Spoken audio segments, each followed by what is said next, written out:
What's that? Where am I?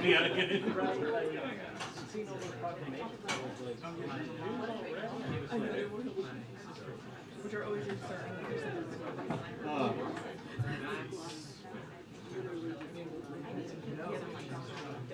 I have a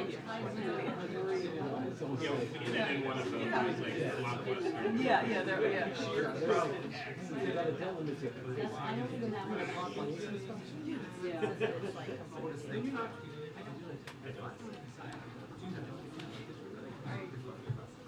All right. Good afternoon, everyone. Good afternoon. Oh, so nice. Okay. So a short while ago, as many of you saw for yourselves, President Biden convened cabinet members and agency heads from across his administration for a briefing on the 2023 Atlantic hurricane season, a meeting he has convened each year since taking office. The president was also updated on the ongoing wildfires across the nation and federal efforts to reduce wildfire risk in the United States. During the meeting, the president and his team discussed ongoing preparations for these extreme weather events, response plans for when they occur, and resources in place to help communities recover. The president thanked the brave first responders who work around the clock and put their lives on the line to keep our communities safe, and highlighted how the historic investments that are being made through his Investing in America agenda will make our communities stronger and more resilient. With that, my colleague, Admiral Kirby, is here to talk about our the support that we continue to give to Ukraine, and any other foreign policy questions that you all may have. Kirby? Afternoon, everybody. I'm just not ever going to get used to that. They don't say good afternoon to you at the Pentagon? No, it's not quite as enthusiastic. Maybe that's just because of me, not because of them.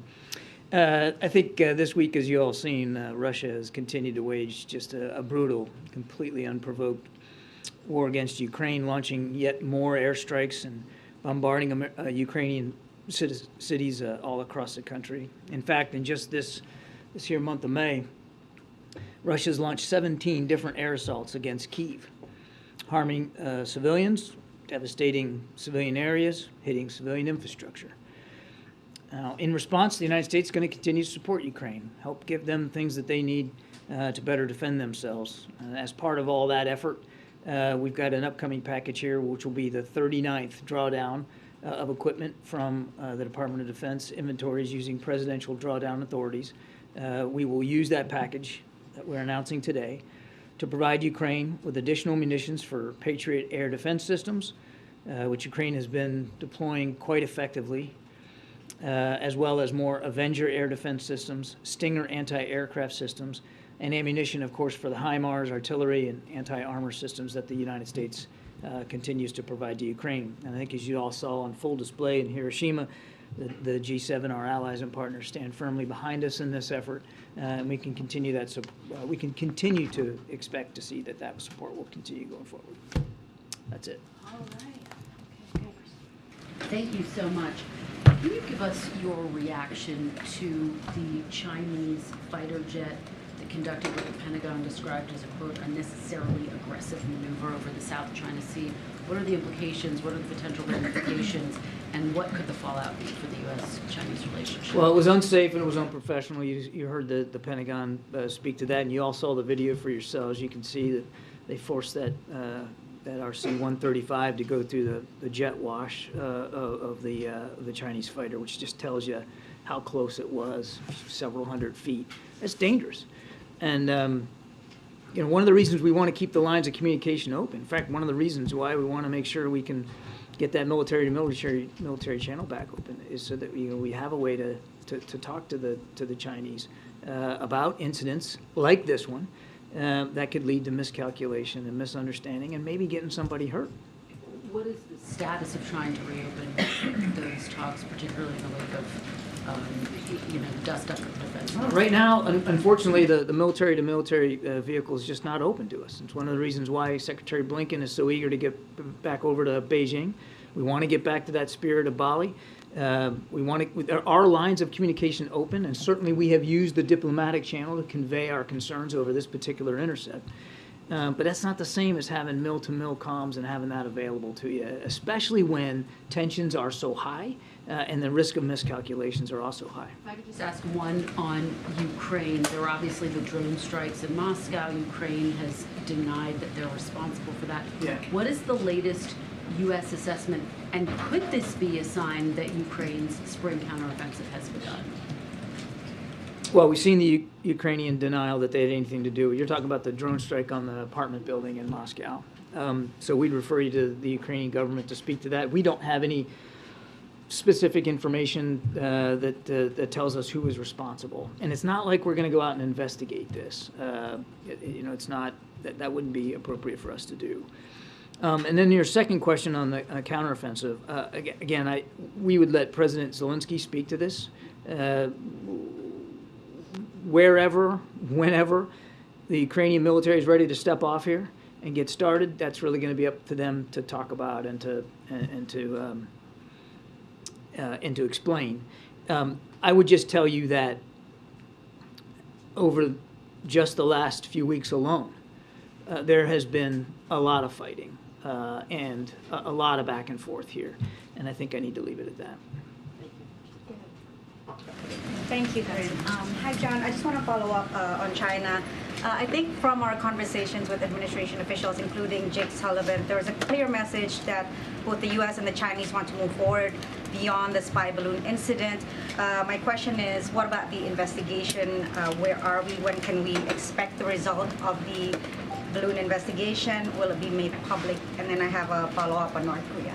So just to be clear, there's not an investigation going on. There was forensic analysis done on the material that we recovered from the payload of the spy balloon. That was done by the FBI and Quantico largely.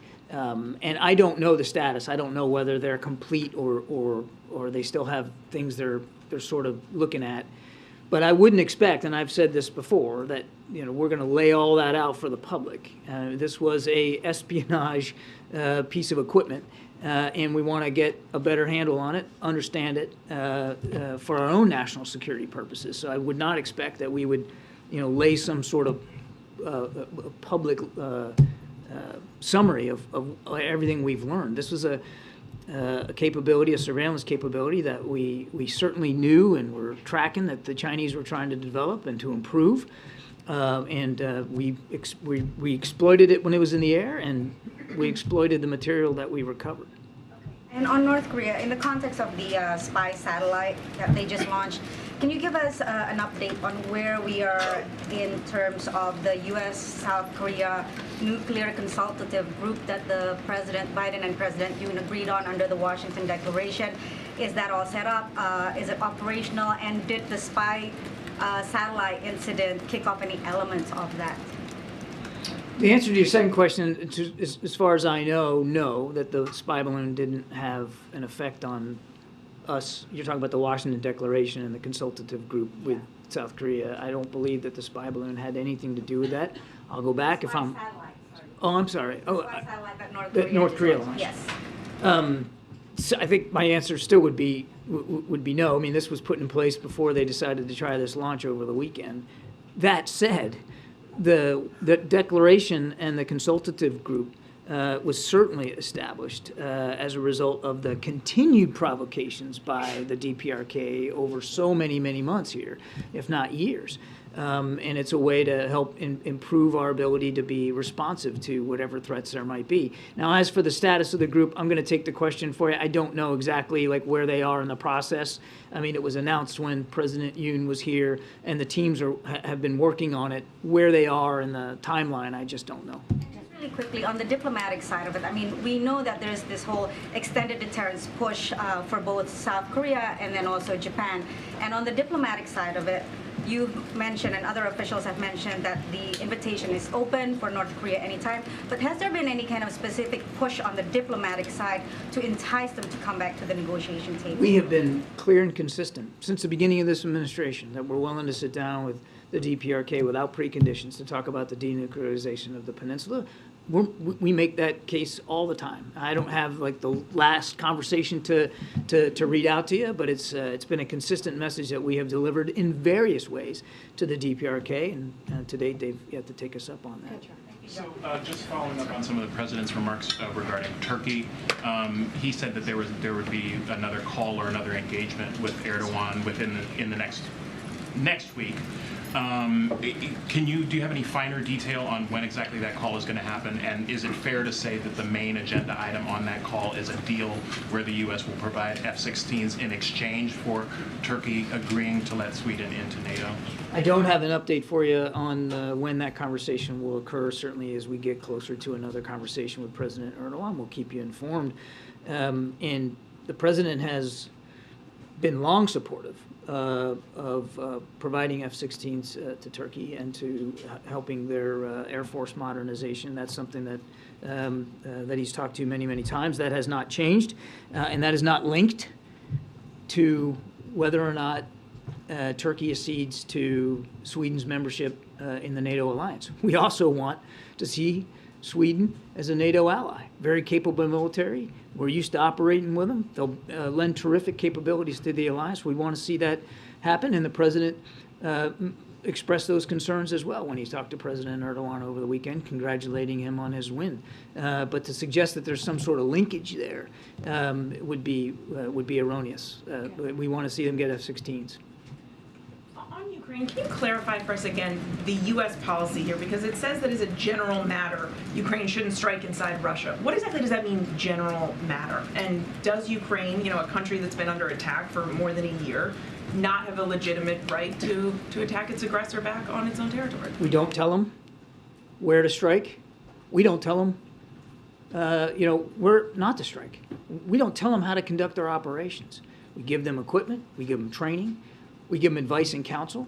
Heck, we even do tabletop exercises with them to help them plan out what they're going to do. But ultimately, President Zelensky and his military commanders decide what they're going to do from a military perspective. And they decide what they're going to do with the equipment that has been provided to them and that they now own.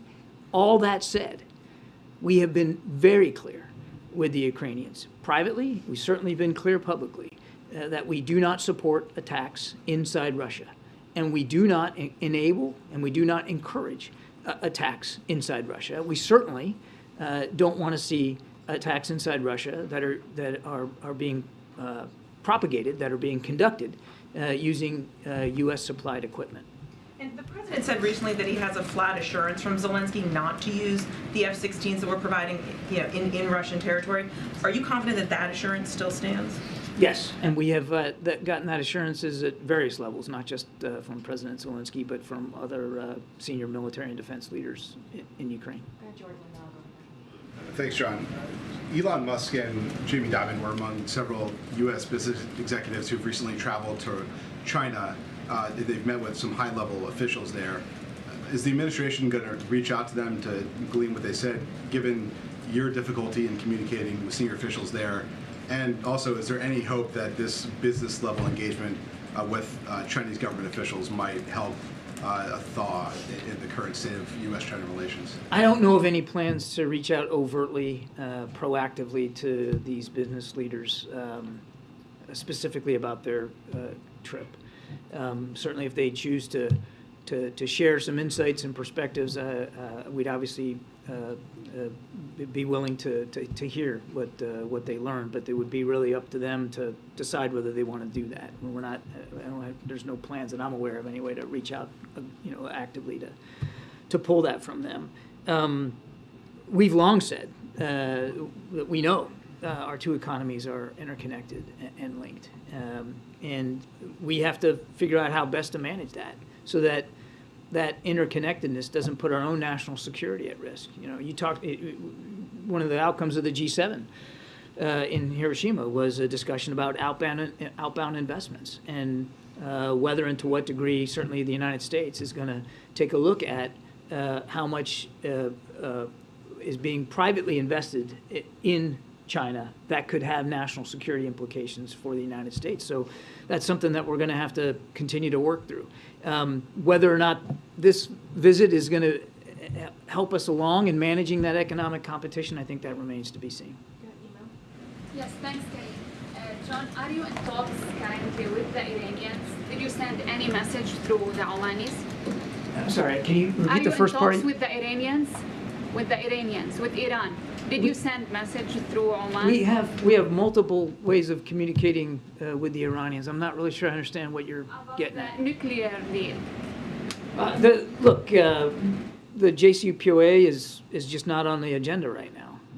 We're not focused on that. Now, nothing's changed about the fact that we want to make sure Iran doesn't get a nuclear weapons capability. The president still believes that a diplomatic solution to that would be highly preferable, but the Iranians were not negotiating in good faith. They've shown no inclination to move in that direction, and given all the other domestic strife inside Iran and the support that Iran's given to Russia in Ukraine, then we haven't prioritized talks on the JCPOA. And also then the army walked away from the negotiations taking place in Jeddah. What implications? You're talking about the Sudanese armed forces? Yes. Yeah, look, that's unfortunate. We want to see the fighting stop. We want to see the aid get in, and it's hard for that aid to get in to people in Khartoum and around the country that desperately need it, food, water, and medicine. So it's highly unfortunate that they chose to walk away. We want them to take the opportunity for peace seriously. We're certainly serious about it. We're helping represent and facilitate these conversations. We want to see them act accordingly. Tara Reid, who was an aide to then Senator Biden back in the 90s and then in 2020 accused him of sexual assault. She announced yesterday she's seeking citizenship in Russia and she feels safer there. Does the White House have any reaction to that announcement given the accusations that she's made against President Putin? We'd be loath to comment on the musings of a potential Russian citizen. That's really up for her to speak to. Does the White House believe that her allegations may have been motivated by her allegiance to, affinity for Russia? Difficult to say. I can't get inside her head and speak for her motivations and intentions. That's really for her to speak to. The one thing I will say is that the allegations that her life was at risk by the United States government, absolutely false, baseless. There's nothing to that. The Wall Street Journal reported yesterday about these discussions among European leaders and the Ukrainians about the potential for a Ukraine peace summit ahead of the NATO summit in Lithuania this summer. Is the White House involved in any of those talks, and is that something that President Biden would potentially attend? Well, we've been talking to the Ukrainians for many, many months now about President Zelensky's 10-point proposal for what he calls a just peace, and we're trying to work with his team to help actualize that, operationalize that, see if we can't get that moving. Obviously we support moves towards peace, but in order for any proposal, no matter who it's nominated by or put forward by, in order for it to be credible and sustainable, it's got to have the support of President Zelensky. So what we're focused on is working with our Ukrainian counterparts on operationalizing their 10-point proposal for a just peace, and we'll see where that goes. And would there be any value in holding that kind of peace summit if Russia wasn't invited and wasn't involved? I think you first got to work with the Ukrainians, as the president said, nothing about Ukraine without Ukraine, to make sure that there's a credible proposal that can be moved forward. But where and when, or even if, the Russians can be brought to a table, that's got to be President Zelensky's decision. That's not something the United States is going to litigate on him. He has to be ready to sit down and talk. And the conditions have to be amenable to him. And then you can move forward with seeing whether the Russians can be a part of that. I would remind here that Mr. Putin has shown absolutely zero inclination. It's a great academic question. Shouldn't the Russians be at the table? Yeah, eventually, if there's gonna be a negotiated peace, of course. But again, President Zelensky gets to determine that, and the Russians have shown no inclination of being interested at all in a negotiated settlement. In my opening statement, just this month of May, 17 strikes on Kyiv alone, let alone other places throughout the country. So this is not the act of a leader. This is not the act of a nation that has any serious design on diplomacy right now. Could you give us an update, John, on efforts that the United States is making to get Evan Gershkovich back and any other prisoners? There's U.S. prisoners in Iran. There's folks elsewhere that have been, the potential subjects of potential prisoner swaps. Are any of those efforts coming to fruition or advancing in ways that make you all optimistic? All I can tell you, Michael, is that we're working on all these cases very, very hard. And I know that's an unsatisfying answer to you, but I hope you can understand why we wouldn't publicly negotiate here and publicly disclose the conversations that we're having. Certainly Evan, Mr. Whalen, and there are, as you are right to say, there are wrongfully detained Americans elsewhere around the world. And we're working on that very, very hard. Each and every case is important. Each and every one is a priority, and we're doing what we can. Each case is also unique and different and has to be handled differently. And what you put forth is going to be obviously different in each case in terms of its palatability to the other side. So we are working them all hard. Is there anything that makes you optimistic on any of those cases? I would just say that we're working each one very, very hard. I don't know that I could stand here and give you a grade level in terms of optimism.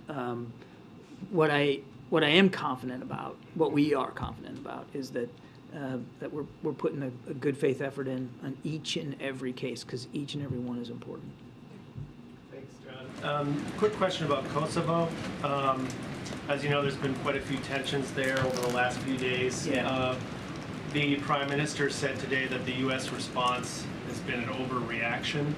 I'm wondering if you could react to that. And then secondly, whether the U.S. feels that the Serbs have a point that the low voter turnout suggests that this may not have been a legitimate election, or these elections, I should say. Yeah, I didn't see the Prime Minister's comments about our reaction, so I'll just reiterate our reaction, which obviously we believe in, and that's that all parties should take immediate actions to de-escalate the tensions. We strongly condemn yesterday's attacks against troops from the NATO-led KFOR mission. These attacks, which injured numerous peacekeepers, absolutely unacceptable. Prime Minister Kirby and the government of Kosovo should ensure that elected mayors carry out their transitional duties from alternate locations outside municipal buildings and withdraw police forces from the vicinity. Likewise, President Vučić and the government of Serbia should lower the security status of the Serbian armed forces and urge Kosovo Serbs to halt challenges to KFOR and to refrain from further violence. We want to see this de-escalated. We want to see the violence stop. That's our reaction, and I think it's difficult in any way to look at that and think of that as shrill or hyperbolic in any way whatsoever. Thank you. Two questions, John. First, to follow up my colleague's question, you said that the Ukrainians could start their counteroffensive wherever and whenever. I just want to clarify, do you really mean whenever? Because they're running out of springtime to start a spring offensive. It's going to be up to President Zelensky. Yeah, I meant whenever. Now, I was talking in general about all their operations. We haven't been dictating to them since the beginning of this war where they're going to operate and how they're going to do it. We've been helping them, giving them advice, giving them tools, training, but it's up to them to make those decisions. The counteroffensive is no different than other operations they have conducted, whether they're defensive or offensive in nature throughout the course of this war. President Zelensky is the commander-in-chief. He gets to decide how his troops are going to behave on the battlefield, where they're going to fight, where they're going to defend, where they're going to go in the offense, and the when is absolutely a part of that. I mean, any offensive operation done by any military, the timing is crucially important. And it's also one of the things that you want to protect as much as you can, your sense of timing. And so, yes, it's absolutely up to him. And you also mentioned that the administration opposes any attacks on Russian territory, including using Ukrainian equipment. Why is that? We've spoken about this for so long. The president has had three main priorities here for the last 15 months. One is obviously to support Ukraine, and I just announced another package today. I think it's pretty clear that we're doing that. Number two is to support our NATO allies, and we have bolstered now, increased our footprint to 100,000 troops on the European continent alone, and kept them there to protect and to help to make sure we're meeting our commitments to NATO's eastern flank. And the third one is to avoid World War III. I think we can all understand that a war that has already escalated way beyond the level of violence justified. In fact, there was no violence justified against Ukraine. I think we can all agree that a war that escalates beyond that actually does suck in the West and NATO and the United States, is not only not good for our national security interest, it is not good for the Ukrainian people. It's not good for the people all across Europe. It's certainly not good for the Russian people. So we have had that as part of the thinking since the beginning. John, just on the Ukraine aid, the value is about 300. That's right. And then how many more drawdowns do you expect before you'll have to seek additional funding from Congress? And then just lastly, how does the debt ceiling process, the struggle that we've seen, bode for getting additional Ukraine funding in the fall? So on the future draw, we've been doing one about every 2 weeks or so. And this one is consistent with the last 3 or 4 in terms of the amount and the kinds of material that's in it. We're going to be able to keep that up based on the funding we have available to us throughout the rest of this fiscal year. So when would we go back to Congress and ask for additional appropriations? I don't know the answer to that. I mean, we're just now here beginning June, so we've got some time to figure that out, and I just don't have like a date certain on the calendar to do that. And as for the debt ceiling deal, it won't. No matter what happens in the halls of Congress, there won't be an effect on our ability to support Ukraine. Go ahead, James. Thank you. Which James? Okay. James right here. Yes, sir. James Rosen. Thank you, Karine. And Admiral, 2 questions. First, on Ukraine. When the American people hear you say, and they hear the President say, that the United States will support Ukraine in this conflict as long as it takes, and we further hear you and the President say that the decision-making as to how long the conflict goes on, when negotiations will be entertained, are all left up to President Zelensky, why shouldn't the American people conclude that critical decision-making about our national security, our taxpayer resources, our military, are in fact being outsourced or utterly given over to a foreign leader instead of being made by our President? These decisions are being made by certainly the Commander-in-Chief, but with full support from not only both houses of Congress, but both parties up on Capitol Hill. There's been tremendous support for that. And I think the American people are smart enough to realize that that if we just walk away from this and we just let Putin take Ukraine, which, by the way, James, he hasn't given up on as a strategic goal, then what's next? And if you think the cost in blood and treasure right now is high, think about how much exorbitantly higher it would be if, in fact, we just simply, all of us, walk away from this. Because it's not just the President that says as long as it takes. Every G7 leader repeated that same phrase in Hiroshima. We all want to see this war end. And we'd love to see it end right now. And as you've heard me say a gazillion times, it could end right now if Mr. Putin would do the right thing and pull his troops out. But short of that, and he's shown no indication of being willing to do that, we got to make sure that Ukraine can continue to succeed on the battlefield so that if and when it comes time to talks, President Zelensky can do that with the wind at his back. Nobody, except maybe Mr. Putin, wants to see this war continue. You think the Ukrainian people want it to go on for one more day after all the suffering that they've gone through? But we can't just walk away from this, and the American people, I think, understand that. On the other subject, if I might, I want to return to a colloquy that you and I had on one of your Zoom briefings. And I know everyone in this room is very grateful that you conduct those Zoom briefings. What's puzzling to me, and I suspect others, is that those briefings are not transcribed, and the transcripts are not disseminated, and they're on the record. So if I could just use this opportunity first to register mild protest that we should receive transcripts of those briefings. We're not currently. Secondly, the colloquy you and I had was about whether China and Russia, or either one, should be considered an evil regime. President Reagan described the Soviet Union as the locus of evil in the modern world. George W. Bush referred to an axis of evil after 9/11. If you have governments that are running concentration camps or launching unprovoked wars where hundreds of thousands of people are being killed, and the President of the United States calls the leader of that regime a war criminal. I don't see what it is that prohibits you from calling a spade and saying these are evil regimes, which you refused to do in our earlier colloquy. Well, I appreciate your advice on policy, and I'll take that back, James. But president's never been one. The president, no. Why don't you consider these evil regimes? It's not a simple question, James. It's a criticism that you're posing as a question. You'd like to see us put a label on these two countries, and President Biden just doesn't conduct foreign policy that way. I think go look at the national security strategy. Go look at the national defense strategy. Take a look at anything that the president has said over his time as commander-in-chief about Russia and China, and you'll see that we are speaking pretty plainly to the American people and to those countries and those leaders about how we view these their behavior, their conduct on the world stage, and our relationships with them. We've been very, very honest about that. North Korea.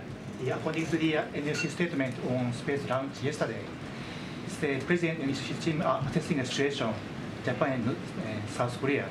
But I wonder why it didn't go well. Why the test didn't go well? Right. I wouldn't pretend to know specifically what happened. I saw the statement that the DPRK put out about technical problems with the second booster or something like that. I don't know. We know it failed. And frankly, why exactly it failed shouldn't be the major concern right now. The major concern is that with each and every one of these launches, whether it fails or succeeds, Kim Jong-un and his scientists and engineers, they learn and they improve and they adapt and they continue to develop military capabilities that are a threat not only on the peninsula but to the region, which is why we're going to continue to work with allies and partners on holding Kim Jong-un and his regime accountable, and why we're going to do everything we can to make sure we have the proper military capabilities in the region, including training and readiness to deal with those threats. Thank you, John. Right over here. Thanks. I wanted to ask a follow-up about Tara Reid. Does the White House believe that Tara Reid is part of a Russian influence operation? I've seen no evidence or proof of that. She's in Russia now.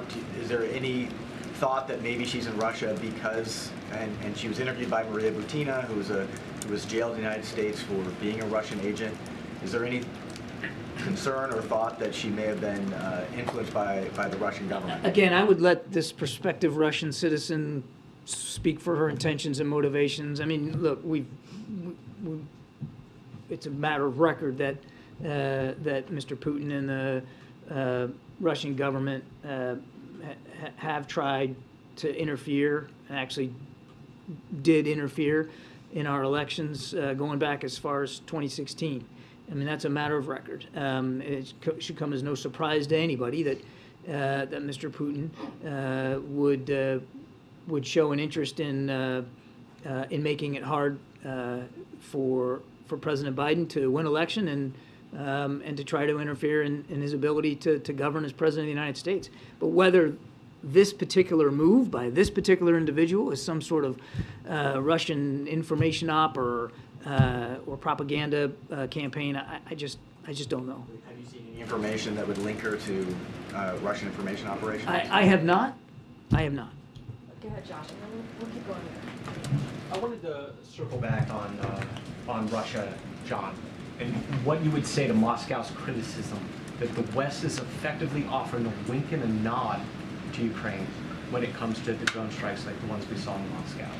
Well, they're not going to believe anything I have to say, but I'll say it again. We have communicated privately to the Ukrainians as recently as last week or so that we don't want to see U.S. supplied equipment used to strike inside Russia, that we don't support attacks inside Russia, and that we are not going to change our policy about not enabling or encouraging those attacks. Do you feel like you need to communicate that directly to the Russians as well? We have made it clear to the Ukrainians. Certainly we've made it clear publicly. I don't think we're going to take it upon ourselves as a burden to privately communicate that to the Russians. We have been nothing but consistent on this. And as the president has said himself, the Ukrainians, President Zelensky himself, has given us assurances that they respect those concerns. They understand them and they appreciate them and they respect them. All right, we're going to take a couple more in the back. Go ahead. Go ahead, sir. John, just wanted to ask a follow-up. The White House released a statement in February about President Lulu's visit here. Apparently, President Biden at that time accepted an invitation to go down to Brazil. Haven't heard any updates since then. Of course, since then, Brazil's president, talked to Russia. Has the U.S.-Brazilian relationship cooled? Is that why President Biden hasn't set a date to go down there? No, we're comfortable with the U.S.-Brazil relationship. Quite comfortable, as a matter of fact. Look, we're not going to agree with everything President Lula says or does. That's why you have bilateral relations, and friendly nations can disagree publicly if that's called for. But we're very comfortable in the relationship. And as for a visit, I just don't have anything on the schedule to speak to right now. All right, to your left. Thank you, John. Last week, Microsoft and Western intelligence agencies reported a state-sponsored Chinese hacking group targeting U.S. critical infrastructure since 2021. And Microsoft described it as one of the largest Chinese cyber espionage campaigns. Do you know what has been targeted, and how does the administration plan to address this with China? No, I'm going to have to take your question. Sorry. Go ahead, Ed. I want to ask you about the CEOs again that are over in China for the investment conference. We saw that cyber attack she's talking about, the spy balloon that flew over. The Chinese have not implemented the intellectual property protections they said they were going to do under the Phase 1 trade deal. So this level of representation in China right now, does that send a bad message that there'll be no repercussions no matter what China does? These CEOs really should be allowed to speak for themselves and for their travel. There's never been some sort of fiat by the White House or the U.S. government that the American business executives can't travel to China and can't conduct business as they feel is appropriate. We view our relationship with China as a competition. Now, we've spent a lot of time talking about the security component of that, but there's also an economic component of that. You also heard in Hiroshima, you were there, that these G7 leaders, they have concerns about unfair trade practices, employment practices, intellectual theft, and certainly the potential risks of outbound investments in China. And they came away from Hiroshima unified about those challenges presented by the PRC and about acting again according to their own dictates. Every country's got to do it for themselves. We will do it our way to protect national security in a way commensurate with these outbound investments concerns. So, is there a timeline? Is there a timeline? Is there a timeline for when we will address what you're talking about? I don't have a timeline for that. No. Thank you. Thank you, Karine. Thank you, John. This is Mushfiq representing South Asia Perspectives. Very quick question on Bangladesh.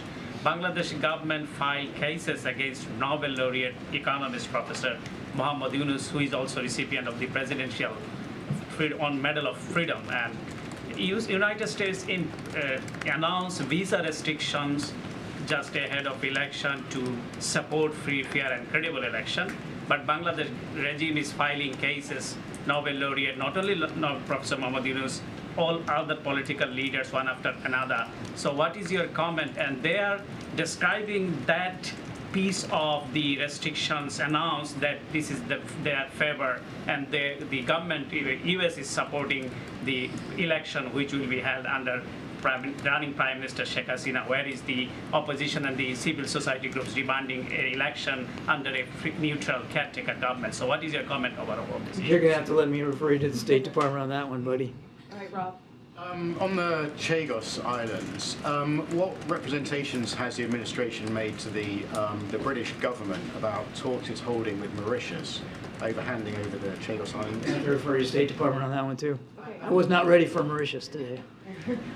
Are there any concerns at all about encroaching Chinese influence around You're the going to have to crucial list it back. Chagos? John, good afternoon. Thanks, Karine. Good afternoon, Admiral. Two questions, one on Nicaragua, the other on Ukraine. First, Nicaragua. The dictatorship there continues its persecution of Catholics, the latest accusing the Catholic Church in Nicaragua of money laundering. Human rights defenders say that is absolute baseless. It's BS. This Daniel Ortega, has imprisoned Bishop Alvarez for decades, expelled 32 nuns from the country, confiscated church buildings, shut down media outlets. Quite simply, what is the White House message to Daniel Ortega? Yeah, so look, there's been a dramatic deterioration of respect for democratic principles and human rights by the Ortega-Murillo regime, including the harassment and imprisonment of democratic leaders, members of political opposition parties, faith leaders, as you rightly said, including from the Catholic Church, students and journalists. This is all unacceptable. We condemn these actions. We've already taken a number of actions to promote accountability for the Ortega-Murillo regime's actions, including by imposing sanctions, and will continue to do so. Separately, in Ukraine, Pope Francis, as you know, has put together a peace mission to try to end the war in Ukraine. Simply, does the White House believe the Vatican can help achieve peace there? We believe that, as I said earlier, that there could be many helpful interlocutors in trying to get to a peace proposal. It doesn't have to be any one country or any one entity. The Chinese have expressed an interest, the Brazilians have expressed interest, and yes, I'm aware that the Vatican has put forward some interest. We would welcome any and all proposals to try to end this war as quickly and as diplomatically as possible. But as I said earlier, any proposal, if it's going to be seen as credible and if it's going to be sustainable or enforceable, it's got to be supported by President Zelensky. Now, President Zelensky has put forward his own 10-point plan for a just peace. We support that effort. We support that proposal, and we're working closely with his team to see if that can't be operationalized and move forward. All right, two more. Thanks, Karine. John, the Center for Artificial Intelligence Security issued yesterday a new statement signed by dozens of experts warning that artificial intelligence could lead to human extinction. Is this warning something that the National Security Council takes seriously at this point? We have taken seriously both the promise and the challenges of artificial intelligence since coming into office. The National Security Council, National Security Advisor, Jake Sullivan, certainly the President. As a matter of fact, I think you know, not long ago, the President convened a meeting here at the White House with CEOs from various tech companies that are involved in either AI research or an actual production of capabilities. There is promise and there's peril. There's both. And the President wants to see a strong private-public partnership to get after both the promises and the perils and the threats and challenges. So yes, we're taking this extremely seriously. Okay, last question. Okay. Thanks, Reid. Perhaps we have a lady get the last question after me. And you just got rolled over. Well, I've got a press freedom question for you. Thank you for calling me. And I have a press freedom question for you. And then I have an international polling matter question for you. On press freedom, this one was actually teed up for Karine, but I'll repurpose it a bit for you as a press office adjacent person. The press office. You can ask it to I'll take that question. Why don't you ask? Okay, all right. I'll go to the second one. I'll ask you the press freedom, Karine, and John, I'll ask you the international polling question. There have been many developments in the House investigations into the First Family's international business dealings recently. There's one committee trying to get an FBI file alleging that President Biden took bribes. There's another IRS whistleblower who's alleging there's a cover-up in the investigation. Amid all of this, there was a Harvard-Harris poll this month that found that 53% of the public, including a fourth of Democrats, believe, quote, Joe Biden was involved with his son in an illegal influence peddling scheme. There's, of course, evidence that the president interacted with his relatives, associates from China, Mexico, Kazakhstan, Russia, and Ukraine. So what do you say to the majority of Americans who believe that the president is himself corrupt?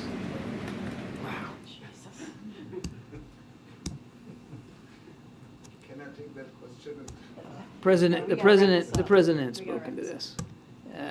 The president has spoken to this, and there's nothing to these claims. And as for the whistleblower issue that you talked about, and the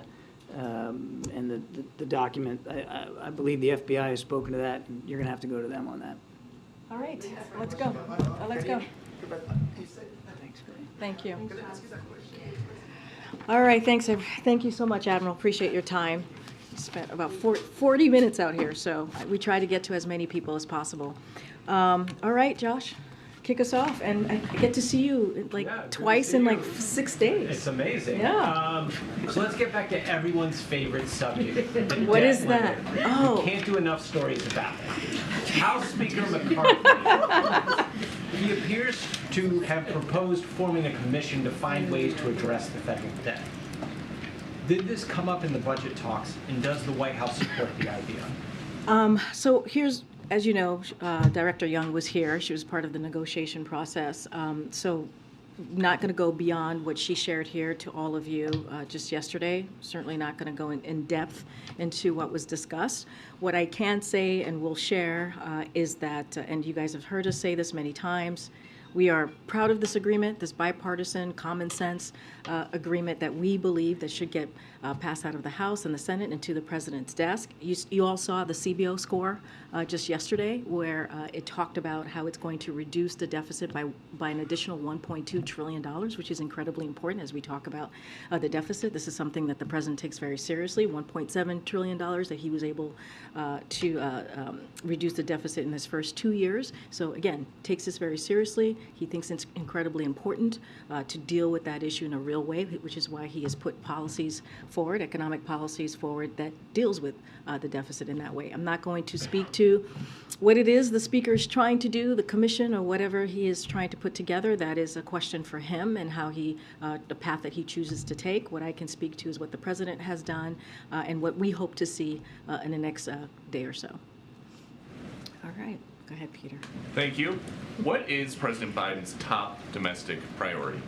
Well, we've always been very clear that his economic policy is something that's important, especially when he walked into this administration. The economy was on its head because of the COVID response that was not existing and not with the last administration, and what the president had to do, right, to make sure that we were dealing with COVID, to make sure that we were dealing with the economy.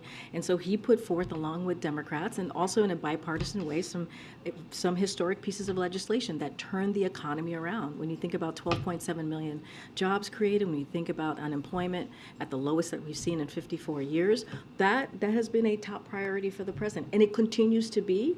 And lowering prices as it relates to the economy certainly is something that the president takes very seriously and continues to work on with his team. And so today's talking about climate. There's a lot of action with China, and you mentioned high prices. So what is the top priority overall? He is the president of the United States. There are multiple issues, multiple topics that the president has to deal with. That is the job of the president, right? He talked about climate. It was not just about climate. It was about how we foresee the season coming up with hurricanes, the fires that we've seen across the country, how we're dealing with that in this country in a serious way, protecting lives, protecting communities, thanking the first responders. That's important, and Americans care about that across the country. We've talked about the bipartisan budget negotiation, which is incredibly important, right? Because we're talking about how to deal with the economy for the American people in a way that helps all, and also make sure that we do not default. All of those things are important. All of those multiple issues are something that the president has to deal with on a daily basis. And one more, why hasn't TikTok been banned yet? Look, as you know, there's a CFIUS review. I'm going to just leave it there. It's being reviewed by that committee, and so the president thinks it's an important issue to deal with. But I just don't have anything else to add beyond that. Go ahead, Kristen. Thank you, Karine. Congresswoman Jayapal has said she's going to be a no on the debt limit and budget deal. What is the White House's reaction to this, and how confident are you that this is going to pass the House? So look, the president actually talked about this a little bit right before, at the end of his meeting with the cabinet members, as he spoke about how we're going to move forward with dealing with these hurricanes and clearly fires that we're going to see this season. And so the president talked about how he sees the plan is moving forward as it relates to the bipartisan common sense budget negotiation, and he said that when he lands, by the time he lands in Colorado, that he hopes that the House would have moved forward. So we believe it's going to happen. We believe this bipartisan agreement clearly should get both Republican and Democratic votes in both the House and the Senate. As it relates to your question about the Congresswoman, look, we're not going to speak to any individual member and how they vote. What we can say is that we've had conversations with Democratic members across the ideological spectrum to talk about the bill. You know, we had Director Young here talking about what her job, she sees her job being, is giving in the information about what came out of this bipartisan agreement. Look, it prevents catastrophic default, as you've heard us say. It protects the gains that this president has made over the last 2 years as it relates to the economy. It protects programs that American families need to make ends meet. So that is how we see this process moving forward. We think it's an important piece of legislation that the president wants to see at his desk so he can sign it. And let me follow up with you on the process. The president was asked a little bit about this the other day, what his message is to skeptical Democrats. He said, talk to me. And I'm wondering if you can help fill in some of the blanks. How many Democrats has he actually spoken to one-on-one? Can you give us any names? And will he be making calls of what Air Force One? So look, the president has been involved in this in this process throughout, right? He's been involved, personally involved.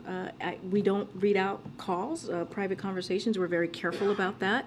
And but it's not just him; it's his team. I'll give you a little bit of an update. I gave this rundown yesterday of what it included, the outreach that we're seeing from him and his team. More than 120 calls, one-on-one calls with members of Congress. That includes calls to all House Democratic leadership, all committee ranking members, all tri-caucus and ideological caucus chair, and all appropriation leaders. 8 briefings for the entire House caucus, including one today, as you all have been reporting, which was in person on the Hill by the key negotiators who have been closely involved with this process these past several weeks. 6 of those briefings were on energy policy, on appropriations and TANF and SNAP. We've also briefed or offered to brief each of the tri-caucuses and ideological caucuses. In addition, our policy experts as well have had numerous conversations with members on the Hill. So we have been fully engaged through today, through these last couple of days, and we're going to continue to do so. Can you give us a sense of those more than 120 calls that were made? How many of those the president made himself? So I don't have specific numbers to lay out of which of these 120 that the president made, but that's a significant amount. 120 one-on-one. These are one-on-one. Those are the 120 that I'm talking about. Calls that he and his team have made. And so the president, as you know, he was vice president, he was senator. He takes these conversations and relationships very seriously. He has relationships with members of Congress that he's had for some time now. And so that I could tell you that it will continue throughout the next couple of days. Just give us a sense, because he's going to be, as he said, he hopes he'll be landing at the time that this is passing. What is that going to look like? Will we hear from him tonight? Will he have a war room set up when he lands in case the vote hasn't passed? I know you all have said you're going to be making phone calls from here at the White House, but how's he going to stay connected to this process? So we believe that this is going to happen, get out of the House tonight. The president will have a statement this evening.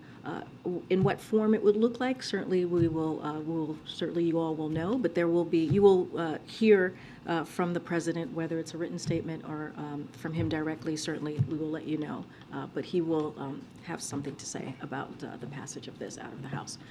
Follow up to that: is the president confident enough in passage in the Senate that he might spend the weekend outside of Washington, or will he stay in town this week? So don't have anything to preview on his travel this weekend. What I can say to you is that the president is confident, or he believes. He said this, his words. He believes that this is going to get out of the House. It's going to get out of the Senate. It's going to be at his desk before June 5th, and he'll get to sign it on behalf of the American people, because this is incredibly important to make sure that we do not have a catastrophic situation on our hands as it relates to the economy. This is about protecting almost 8 million jobs. This is about protecting health care.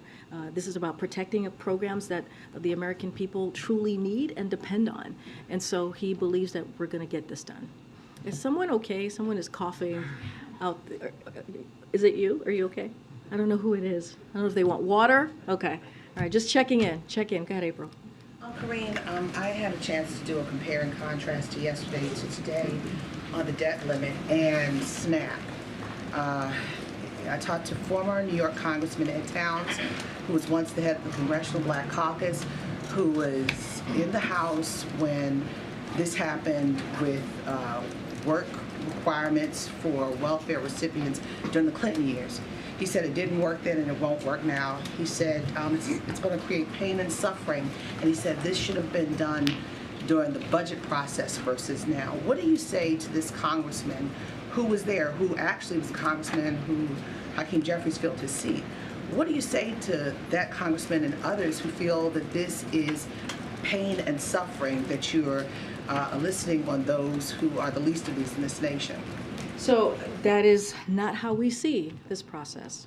We believe that we protected the economic gains that this president made. If you think about the bipartisan infrastructure legislation, the Inflation Reduction Act. Now, if you look at the Inflation Reduction Act, for example, it is going to help lower costs for families. Healthcare costs is going to help our seniors when it comes to insulin. Cap that at $35. That's going to help many seniors in those very communities that we're talking about that truly need it. Energy costs, those are incredibly important for American families across the country. Think about the CHIPS and Science Act, right? You think about the PACT Act and our veterans.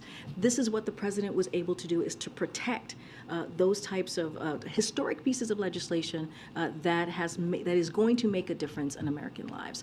And not only that, is going to protect programs that hardworking Americans need, right? We were talking about potentially cutting Medicaid, which would have taken health care away from 21 million Americans. We protected that, right? So all of those things are important. Veterans Affairs, protecting that, that's important. When you think about creating SNAP eligibility, expansion for veterans, for homeless people, for young people coming out of foster care of all ages. It's going to protect, it's going to expand that. So there are things in this budget, bipartisan budget agreement, that is so important to those everyday people, to those hardworking Americans, that is incredibly important. Look, here's the reality. When you negotiate in this way, no one's going to get everything that they want. That is just the reality of negotiating.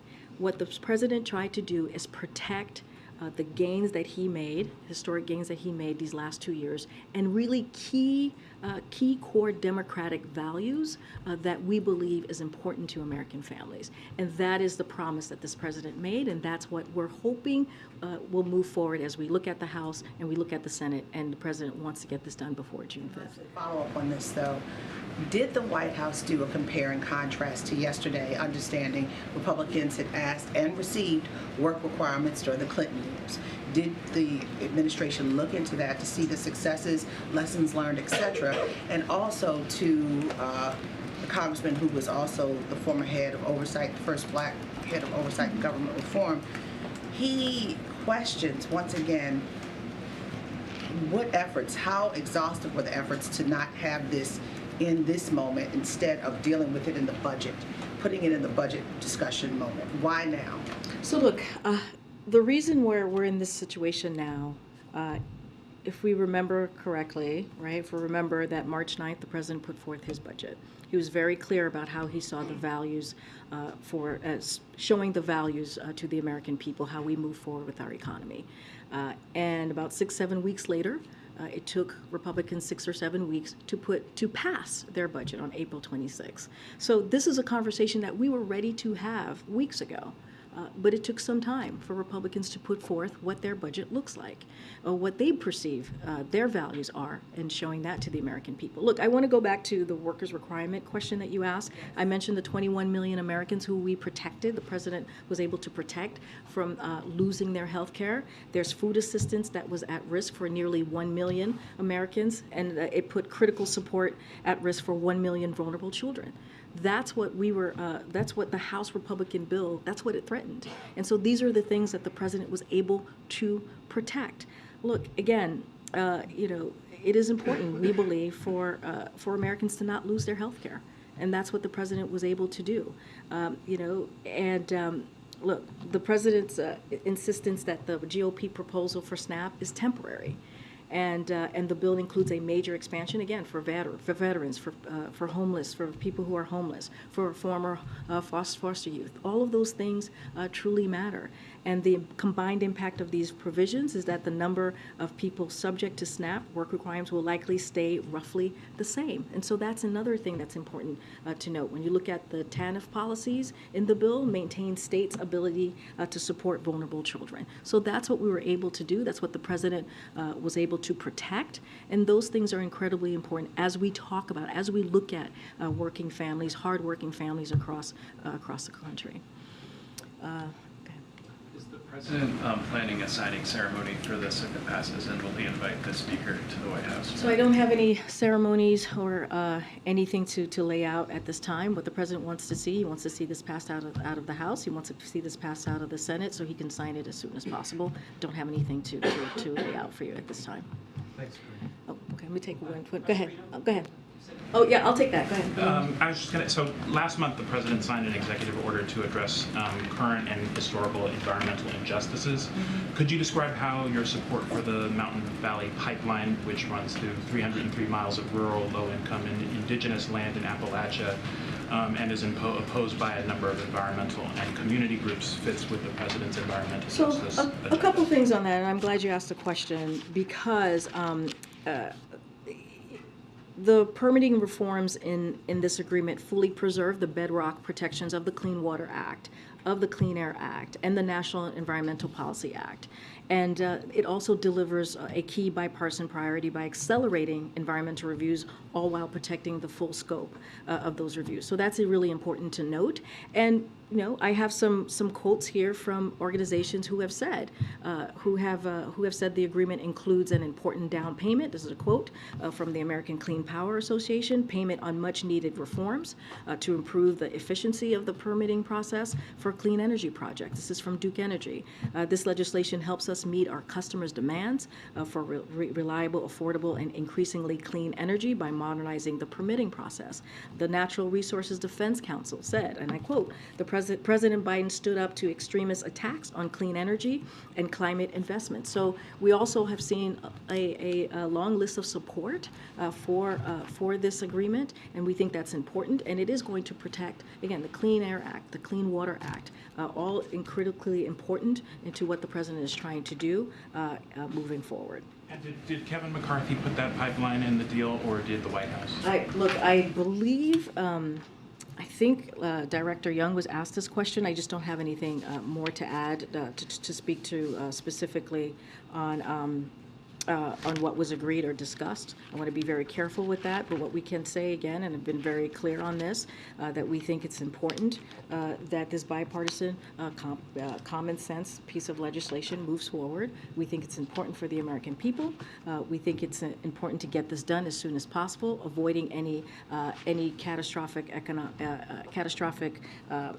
results to the economy. And so we're going to be very clear on that, work steadfast, and continue to having conversations.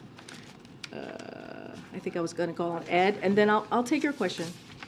Thanks, Reid. So what happens if the debt ceiling bill comes to the president's desk next Tuesday, a day after the X date?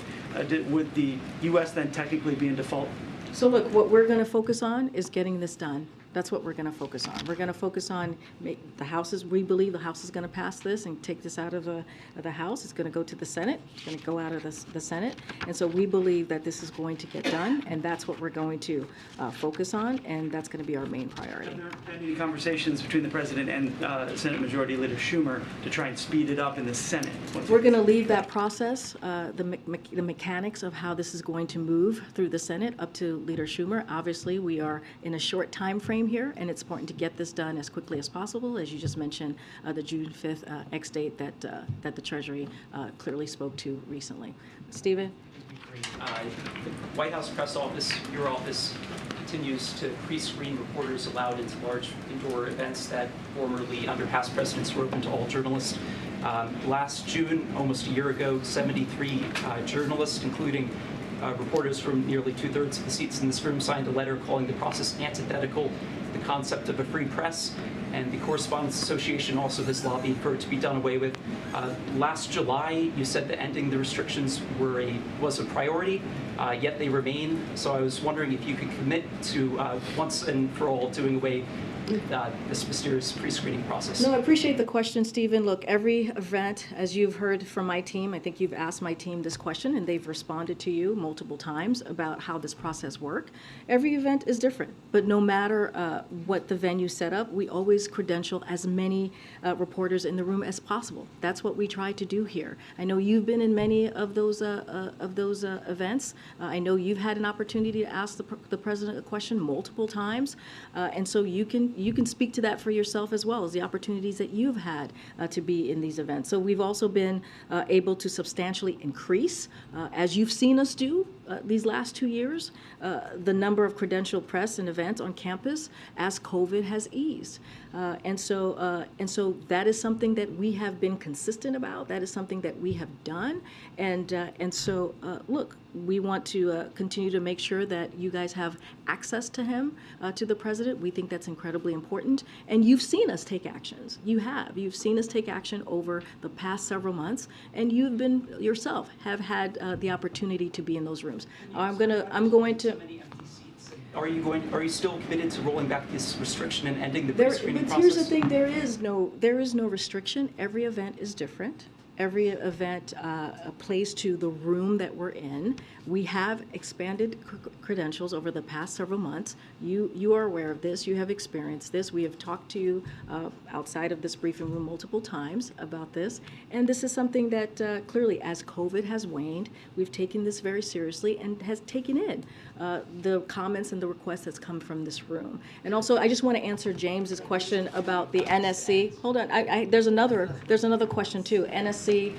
We've heard those requests. We're going to work through that with the NSC comms to make sure that you guys have transcript of those gaggles. All right. Thanks, everybody. Thank you.